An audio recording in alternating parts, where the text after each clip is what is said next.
and welcome to BSB Must Reads, where we share with you all the books we think you must be reading. And a book you must be reading this month is Securing Ava by Ann Shade. How you doing, Ann? Hey. Good to see you. You We were just, waxing poetic about your cover model. So we have some great covers on upcoming BSB books, and I do love this one. So please Thank you. check it out. All right. So I would love to see the interior of your book also. I know you're going to read for us. Why don't you tell the listeners a little bit about you, a little bit about Securing Ava, and then let's hear you read. All right. Well, I have been writing with Bold Stroke Books for almost 3 years now. And I have several books. For some reason, they're not all coming to my mind, but I have a lot of books out, so you'll find me on Bold Stroke Books. And Securing Ava is my first jump into intrigue, romantic intrigue.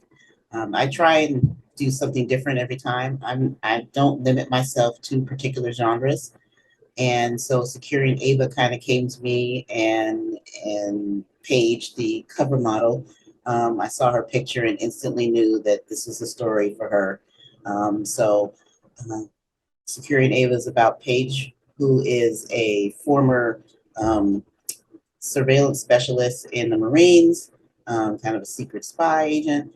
And she is now trying to find a nice, peaceful life away from war and away from the military. And she is now has her own detective agency, a private investigation agency. And she's been hired to look for not really missing heiress, but sort of a runaway heiress, Ava. And Ava had to run away to pretty much save her life and her family. There's a threat against her family. And her father's been, there's an attempt on his life. He survived. But her whole family's like, okay, you need to go somewhere and hide out for a little while until we can figure out who is doing this and why. And so now Paige has been hired to locate her and bring her back because they think they found the person. And so now they want her back home. But it turns out whoever was behind it may still be out there, and that Ava's life is now in jeopardy. And Paige now has to protect her or secure her to make sure that she's safe until the threat is gone. So the reading I'm going to do today so Ava is now in hiding as Lacey Crane, and Paige has located her and is now trying to get an idea of how to approach her so that she can bring her home. So she decides to just, come to the club where Lacey Crane is currently working as a bartender, and starts a cute little flirtation as a supposed businesswoman in town. And this is their uh, first meeting. She's actually walking. She's offered to walk Ava home from work because it's late, and they were flirting back and forth in the bar. So this is what happens after they left the bar. As Ava changed out of her work clothes and washed makeup from her face, she wondered what she was doing letting a woman she just met walk her home. She didn't even have mail delivered to the address. It was delivered to a post office box she set up as soon as she settled in. She was letting Paige's charm and attractiveness whittle away at her self-imposed celibacy. Before her fake relationship with Kyle, she hadn't let a weekend go by without sharing a few hours with a whole night tangled in another woman's arms. So it had been over 2 years since she'd been intimate with anyone. It made curbing her desire, especially working at a burlesque club, difficult, but getting to know the dancers as acquaintances took away the sexuality of their performances. She also didn't go anywhere at night but work and home. She also didn't go anywhere at night but work and home. So there was very little opportunity for temptation at a bar or just cruising Bourbon Street. The flirtation with Paige was the first time she'd allowed herself to even consider being intimate with anyone in all that time. Ava gazed at her reflection in the mirror, which still surprised her sometimes. She ran her hand over her dyed and shorn hair. Her hair had been her pride and joy, and although she loved the freedom her shorter hair provided, she missed the versatility of her long hair. She also missed her closet full of designer clothes and shoes. She'd left with an overnight bag filled with enough nondescript casual clothing to get her through a week until she found out where she was going. She thought it best to go someplace her family didn't know. Her family didn't know she'd gone before, and that was New Orleans. She loved the city and hoped to come back someday, but never did. She knew she would have to become anonymous to find a way to blend into a city with so many groups of people and not look like herself. So she found the nearest barbershop and had them lop off her curls. Then she picked up hair color at a drugstore on the way back to her hotel and dyed her hair. The final touch for creating Lacey Crane was a new nondescript wardrobe. Ava gazed at herself for a moment longer, then turned away and finished gathering her things. She was Lacey Crane. There was no way Paige knew her as anyone but that, so she could afford to indulge in a little fun after all this time without worrying about being caught, especially since Paige would more than likely be gone in a few days and Ava would never see her again. She said goodnight to all the performers and headed out back to meet Paige. As she entered the main part of the club, she spotted Paige talking to Leo and was able to see her fully. Because of the dim lighting earlier, Ava hadn't noticed that Paige's blazer was a beautiful royal blue, sporting a fully lined, colorful lining. She, colorful floral lining. She also wore matching royal blue tapered pants and a funky pair of paisley sneakers. She laughed at something Leo said, and the husky sound stroked over Ava like velvet. She walked toward Paige. Ready whenever you are. Paige gave her that crooked smile and a slight bow. After you. Ava led her out of the club and turned right onto Bourbon Street, which was full of revelers. Paige stepped up to walk beside her. Your boss and co-workers are very protective of you. What did they say? She asked in exasperation. Alan tried to find out what hotel I was staying in case anything happened to you, and Leo told me they had me on camera if you didn't show up to work tomorrow. Ava covered her face in embarrassment. I can't believe they did that. I mean, they were overprotective in the beginning when they found out I was here alone, insisting on having the bouncers take turns walking me home. But eventually I convinced them I could take care of myself. How'd you do that? I told them I had a brown belt in Krav Maga. They didn't believe me, so I had to prove it, by demonstrating on the bouncers. I didn't hurt them too much, just enough that they knew I could take care of myself. I'm impressed. Why didn't you continue to black belt? Life got too busy. I'll get back to it one of these days. So have you been in New Orleans long? Paige asked. Long enough. Ava avoided giving a specific answer. How long will you be here? Hopefully I can wrap my business up quickly and be out in a couple of days. Have you had time to do some sightseeing? Ava didn't want to ask too many personal questions because they would lead to her being asked questions she didn't want to answer. She told her lie enough to almost believe it herself sometimes, but she was also sick of having to do it. It was safer to keep the conversation light. Not really, but I've been to New Orleans a few times, so I've seen all the touristy stuff. Ah, but it's the non-touristy stuff that makes it more interesting. To get to know the real New Orleans, you need to go where the locals go. Oh, really? Are you offering to be my tour guide? Paige bumped Ava with her shoulder. Ava gave her a shy smile and quickly looked away.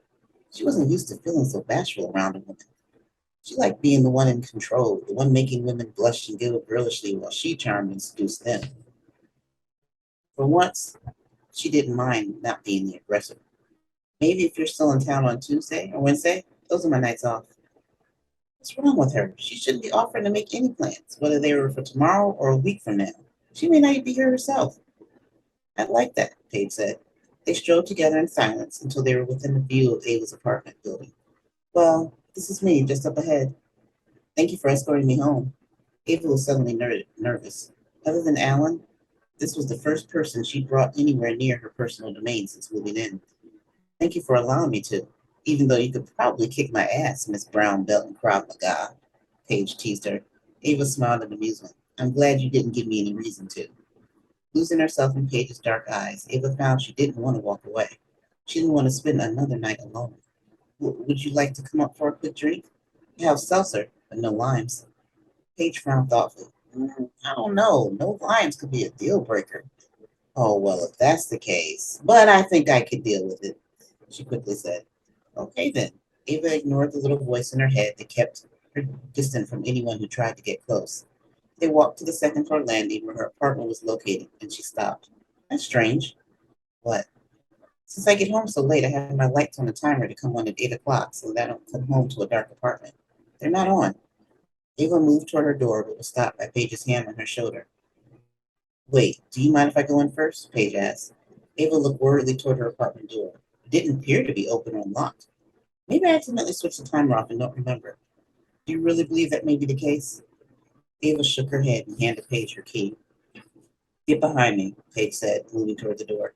Ava did as she was asked and watched as Paige moved toward the door and laid her ear against it. Paige held a finger to her lips and Ava clamped her own shut. When she took a step back from the door, reached under the belt of the back of her blazer, and pulled a small handgun out of a holster attached to her belt, Ava's heart began beating frantically in her chest, and she practically merged with the brick wall. Who the hell did she just bring to her home? Oh boy, ended on a cliffhanger. Why don't you? It was Can't going give it so all away. well. It was so sweet, and there was so much romance, and I was getting all the warm fuzzies in now. Now there's peril. Wouldn't be intrigue without peril. That's true. It's true. There needs to be some peril. Okay, so why don't we start there? This novel is a romantic intrigue. Yes. And so I think we got a great taste of both of those elements in your reading. What was it like for you to balance the romance and the intrigue? It was difficult at first because, of course, with the intrigue and they're just meeting and they don't get along in the beginning. Like after that meeting, that from that point on, it's like, they're clashing. Um, I couldn't do the romance. So it was hard to kind of hold that back. I was able to do, little looks, little flirtations, little things like that, but full on romance couldn't happen until later. So it was difficult to kind of hold something back that I'm so used to having full reign on. For sure.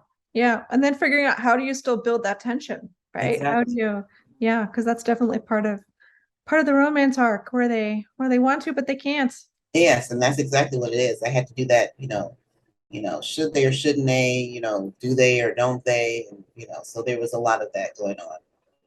All right. If you like some toing and froing, pick up Securing Ava.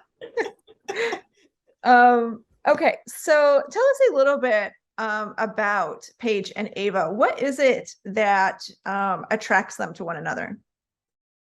I think it's that they bring out something in the other that they're not used to. For instance, with Paige, she spent a majority of her adult life in the military, in a war zone, part of intrigue of doing kind of spy type work, surveillance work, and undercover work.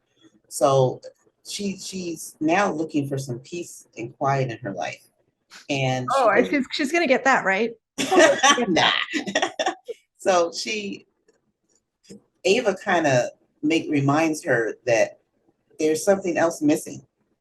She's been so busy because she's had to push people away because of her work, Mhm. because it's so dangerous, and she'd be putting other people in danger.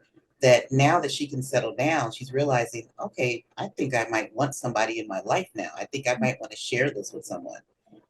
For Ava, she's always been on the go. She's always been, she's trying to live up to this whole image that her father has carried on, and she wants to be the next in line. She wants to carry. She wants to hold the reins. She wants to sit on the throne soon. So, in order for her to do that, she's had to make some tough choices in her life, and one of them is to kind of to not be so out, even though her family knows she's gay. She's got to keep it under wraps. Mhm. She's got to kind of be on the DL. And she's also had to pretty much give up having a private life because she spends, 80 to 80 hours a week at the office trying to, impress her dad and let her dad see that, you can leave it to me. I can handle everything. And so with Paige, she makes her kind of feel softer and makes her feel vulnerable. And because Paige is so protective, and Ava's used to having to just protect herself and do for herself, that something in Paige kind of triggers that I can finally not have to worry about trying to be the tough guy. She makes her softer. Oh, I love that. And that's a perfect segue into my next question, which I think one of the things that defines your brand as an author is the way that you write family. I think family comes up in a lot of your books, and in this one too. So my question is, what role do family dynamics play in this story? Well, and they're both from very, understand. Well, Ava's father isn't so understanding, but mostly understanding, loving, and accepting parents.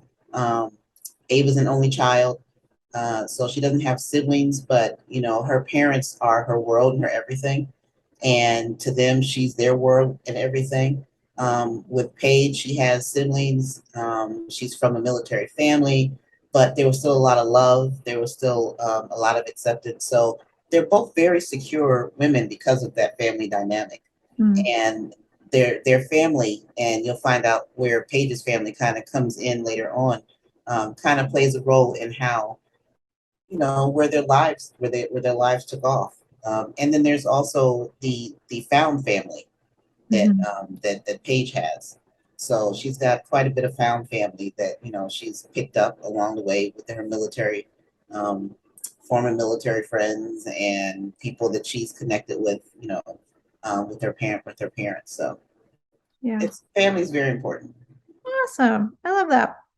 Well, please do pick up Securing Ava by Anne Shade, out November. There is love, there is peril. It sounds awesome. It'll be available on the Bold Strokes website November 1st, and everywhere else books are sold November 15th. Thank you so much, Anne. Thank you.